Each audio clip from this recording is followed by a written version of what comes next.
Welcome to Doing Business with a Servant's Heart, doing business and life with a purpose, serving others and achieving success.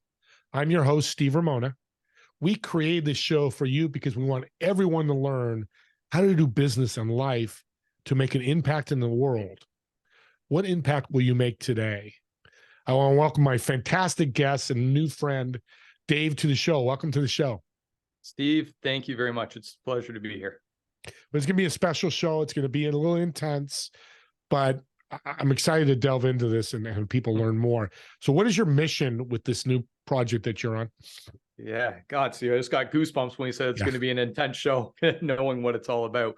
What our mission is, right? We are focused on internet child exploitation, and we believe that every child should be able to navigate the online world without fear or harm of exploitation.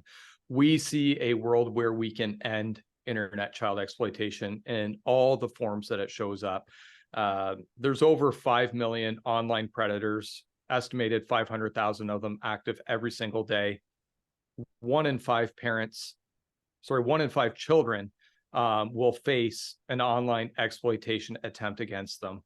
And less than 15% of parents actually know what their kids are doing in the online world. And when you combine all of those things together, it is just a big recipe for disaster, and disaster that we have, myself and my partner in this mission have seen firsthand with our experience in this world. When you bring child into a conversation, there's a lot of emotion involved. Absolutely. So what was the calling to be on this mission? Because it's going to, like I said, it's intense and emotional. Yeah, absolutely. So I was a police officer myself for almost 15 years. I made the decision to leave. My wife left her corporate job about 10 years ago and dove into the life coaching, mindset coaching world. And I kind of sat back on the sidelines just in envy, watching what it was that she was doing, living her life on purpose, on her terms. And I loved what I was doing. But when I left policing, I was working as in our intelligence unit, doing street crimes and human trafficking. And when I left policing, I knew I wasn't actually done with that career. Something was going to come of it, just in a different way for me. And when I left, I had all these guys that I used to work with who go, "Oh, how are you doing this? Like, what are you doing?" Right. So I took it upon myself one day, and I came up with like 15 different roles a police officer could have. And, what are different ways that they could serve people in an entirely different way outside of their true careers. And that's when I landed on this one. And the second I wrote it down on paper, it hit me, and I knew it was one that I had to do. And so I went to a former colleague of mine. I was like, "Hey, there's a big gap here. We've got children being harmed left, right, and center in the online world." And he knows that because he's got a strong child protection background. And I was like, "We can do something about this."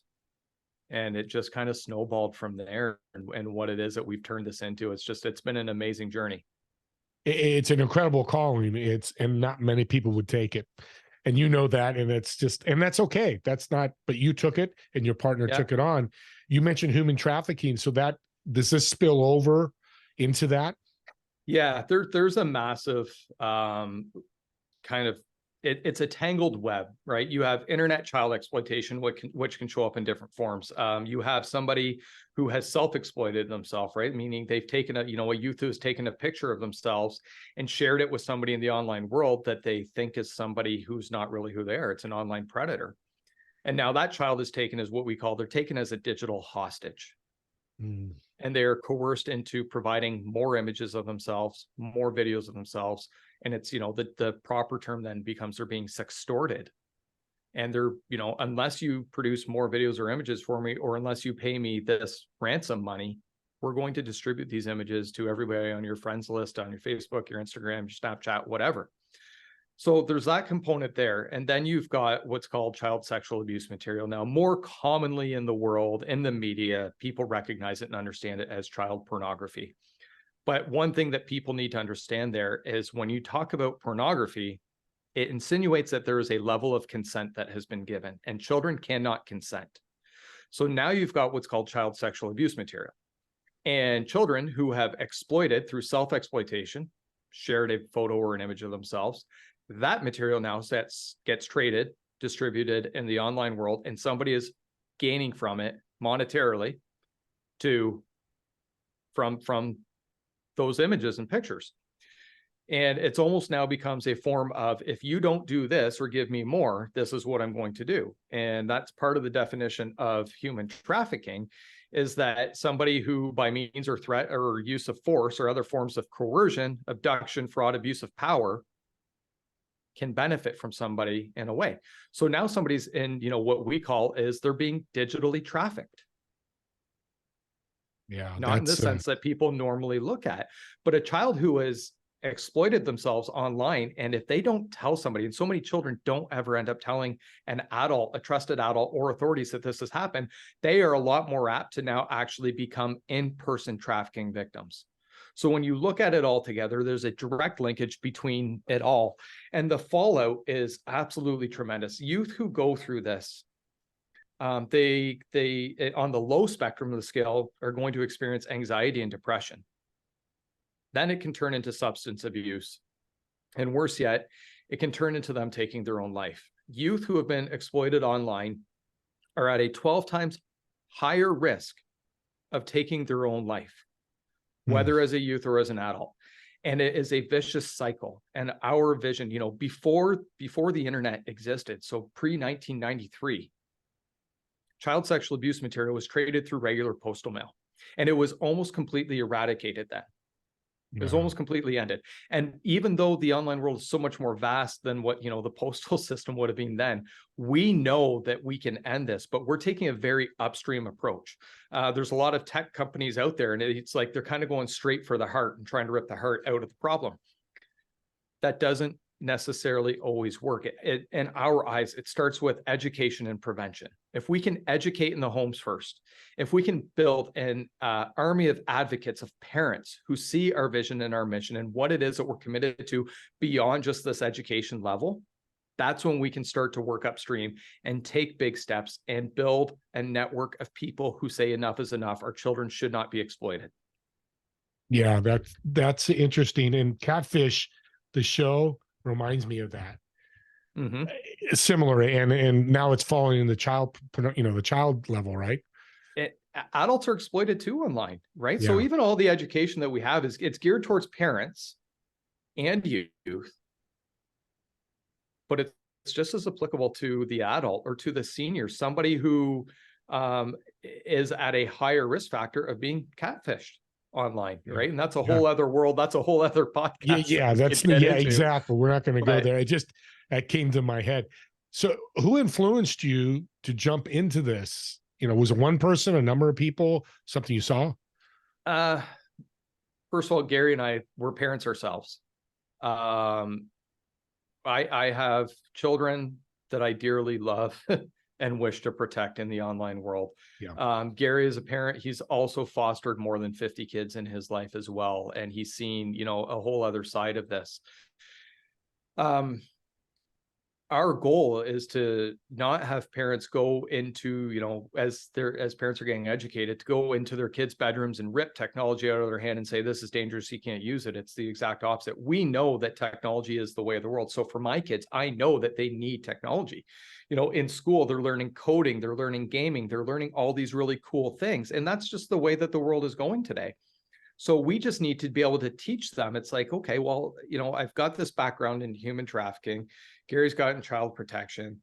And we know that this is a massive issue and we're parents ourselves. What can we do to start to look at the problem in a new light, the way it's currently doing, right? Year over year over year right now, internet child exploitation continues to grow at unprecedented rates. There's all sorts of free information out there for people to do it, but it's not working. So we just looked at it and are like, let's take a different approach. Let's make it easy for parents. Let's break it down into bite-sized chunks, right? And everything that we created from our parental courses, we tested on parents. Everything we created from youth courses, we tested on our children. Does this work? Is the messaging clear? Is it easy for a parent to understand, right? We don't want this, we're not trying to create parents that have a PhD in this. We're trying to create them so that they're like 70%, 80% more aware than what they currently are now. And that they, when people know better, they do better. Yeah. Education is important too, because it absolutely is. The internet's changing all the time. When it started in 93, from the green screens to, green and black screens to what we have now and AI and everything, right? It's changed since you and I started this podcast. It's Yeah. evolving every second. And there's Yeah. people out there working to evolve it. And the whole, the world of AI is another thing. For parents out there who are, when you're posting all of your kids' pictures in the online world, you need to understand that comes with a risk. That those pictures then can be used through artificial intelligence to create child sexual abuse material, to take your child's voice and reproduce it for other reasons. And it's just evolving so fast. And that's one of our big commitments with what we're doing, is continued research and development, always staying on top of technology, always trying to keep the ball in the parents' courts. We've through our line of work, we've had an online predator tell us once that they don't need to win every single time. Right. They've got constantly, they're throwing lines out there, and they're fishing with a net. They just need to catch a couple fish. And as parents need to win every single time. So let's put the ball back in their court. Let's empower them, but let's make it easy for them to understand the dangers that exist out there. And, we've got over 28 lessons created. It's super easy for them to follow along. Like we cover all the bases with them, and make it a fun journey for them to go through too. A lot of our lessons that we create, we back with real life stories, protecting anybody's, identity in the process. But no better way to learn than by like this. Here's a real life story of this happened to anybody. Let's talk about when we first met. You showed me a map. Yeah. And 1 out of 5 children are affected. Let's talk about that a little bit, because it enlightens this even more. People are like, oh, my kids are okay. I've got cybersecurity. I've got all the, I think, protections for it. Let's talk about that.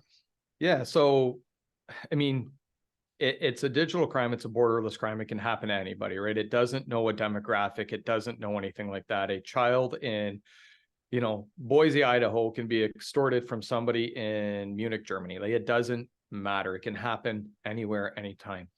The map that I showed you, though, was, tens of thousands of pin drops. And every single one of those pin drops was an IP address, an internet protocol address that is attached to a person or a house or a business, for that matter.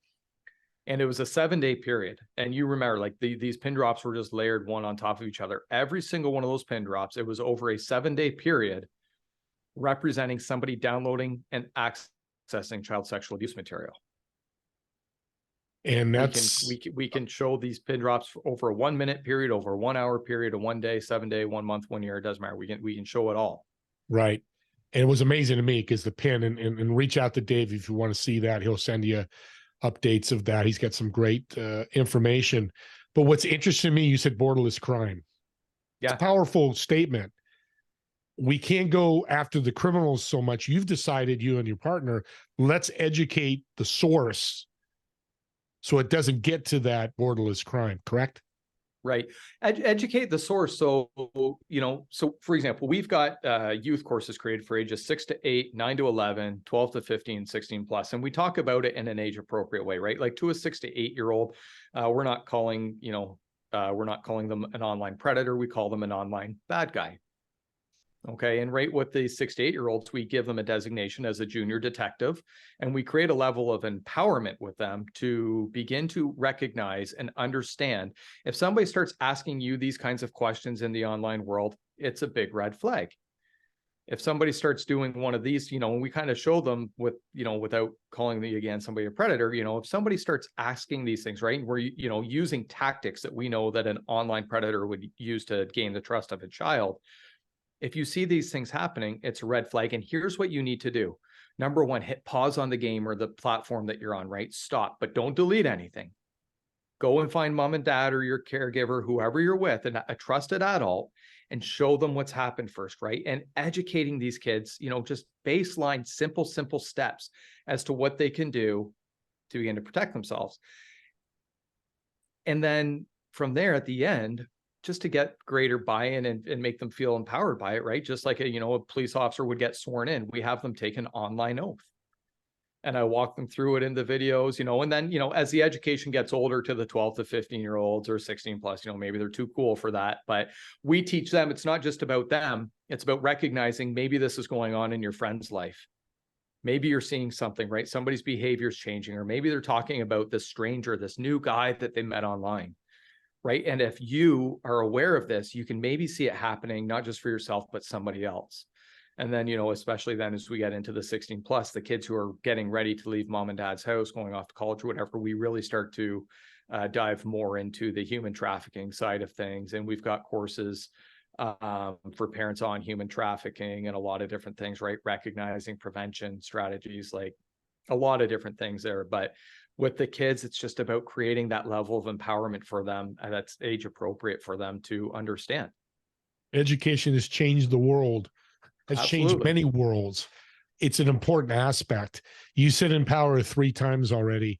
We don't relate that with kids. I love that you're doing that, but explain a little deeper with a parent listening, because empower, sometimes people can go, well, I don't want my kid to have free reign. And that's not what you're saying. Let's Right. explain that a little bit, kind of define that.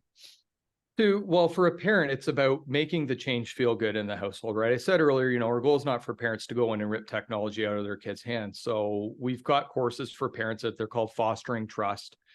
And we help the parents feel empowered, because we have parents going like, oh my God, if I took my phone away from my kid, like all hell would break loose. And it's like, well, wait a second here. Who's in control, first of all? Right. So we've got this course, Fostering Trust, but one of our awesome resources that we give our parents is their online family agreements. And we give them conversation scripts. So the parent now can go to, Joey and say, hey, Joey, there's going to be some changes in the household here, and they can follow our conversation scripts to help get the conversation going. So, we joke, like when I grew up, my parents didn't even have to have like the quote unquote sex talk with me until maybe I was like early teenager type of thing. It's like, not only now do you have to have this talk with your kids at a younger age, but you have to build in the online safety talk and making them understand that a little bit greater. So we've built in the conversation scripts. We know they're tough, difficult conversations to have. Starts with that. Then we get everybody in the house on board too. We're going to make some changes here. Here's a family agreement. And it's a template that they use. And we walk them through the guidelines that they can use, right? A very simple one. If I walked up to you and said, Steve, listen, there's some dangers out there. We trust you. We love you. We have your safety. It's about balancing privacy and protection. Mm-hmm. And we need to balance that, Steve, but there's going to be some changes here. One of the things is, I know you always go to your bedroom and shut the door and you're on the iPad. You know what? We got to make some changes around that. And I want you to understand why, first of all. So before you get mad at me, please take 15 or 20 minutes. I want you to watch this video from Dave. He's going to explain to you the dangers that exist in the online world.